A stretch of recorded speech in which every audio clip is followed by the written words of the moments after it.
ناس كان قاعد مع والدتها. ده ايه ده يا اخي؟ ايه البجاحه اللي في دمك دي؟ صحيح انت بتعمل ايه هنا ياض؟ مش كفايه فضلت نص ساعه مستنياك تيجي توصلني وانت قلقان معبرني؟ بقى دي اخرتها يا يونس، دي اخره العشره والعيش والملح اللي بينا. عشرة ايه؟ انا لسه عارفك ما كملتش الشهر وحاسس كده انك عامله لي عمل بقى، مش طبيعي اول ما شفتك عجبت بيكي رغم كل العيوب اللي فيكي دي. لا وكمان الكبيره بقى اني جايب كامل قوايا العقليه اتقدم لك. عيوب مين يا ابو عيوب؟ ده انا عيوبي مميزات، بس انا ما بحبش اتكلم عن نفسي كتير. بدأوا هما الاتنين يتخانقوا مع بعض تحت انظار منال اللي كانت مستمتعه جدا بالمشهد اللي قدامها. مدت ايديها واخدت طبق الفشار اللي قدامها وبدأت تاكل فيه وهي بتتكلم باستمتاع. كملوا كملوا، الواحد بقاله كتير ما شافش خناقه.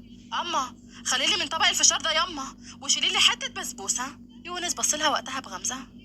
اول مره اشوف بسبوسه بتحب بسبوسه. الله، ده طلع رومانسي يا بت، يجي منه برضه. رومانسي ايه ياما؟ ده بيدفعني حق التوصيله بتاعت كل يوم.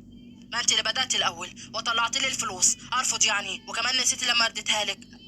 ايوه ايوه، اقعدي بس يا فريده وهنتفاهم كلنا ويمكن يكون يا بنتي كويس. اخيرا حد في العيله دي جبر بخاطري. قعدوا وقتها كلهم فمنال بصت له بتركيز شديد. قول لي بقى يا ابني، تعرف رعد الشافعي؟ استغفر الله العظيم، هو ده تاجر سلاح كمان اللي عاوزاني اطلع زيه؟ مين ده اللي تاجر سلاح يا بابا؟ ده رعد الشافع يا ابني، يعني اخلاق تلاقي، حنيه تلاقي، حب تلاقي، احتواء تلاقي. ياه، ده انت طلعت مين خالص. مش انا بتكلم يبقى ما تتكلميش انتي. قول لي يا ابني، تعرف الفهد الاسود؟ ده اللي هو بيبقى في الغابه صح؟ قلت لك ياما ده مين خالص ما صدقتنيش. قلت اسكتي. طب يا ابني تعرف ظافر؟ اي حد اكبر بخاطري باي حاجه. ايوه عارف، هو ده مش بطل روايه واسمها كمان بشريه في قلب ومصاص دماء. زغرطت منال وفريده في نفس الوقت فاتكلمت فريده بسعاده. انا قلت ما حدش ينفع يبقى كرة عيني غيرك.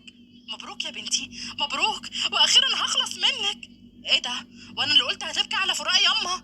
ابكي ايه؟ ده انا اكسر وراكي قله. كان بيبص لهم بصدمه على جنونهم فضرب كف على كف وهو بيقول ما بينه وما بين نفسه: ربنا يصبرنا على جوز المجانين دول، ده الام طلعت اجاني من بنتها.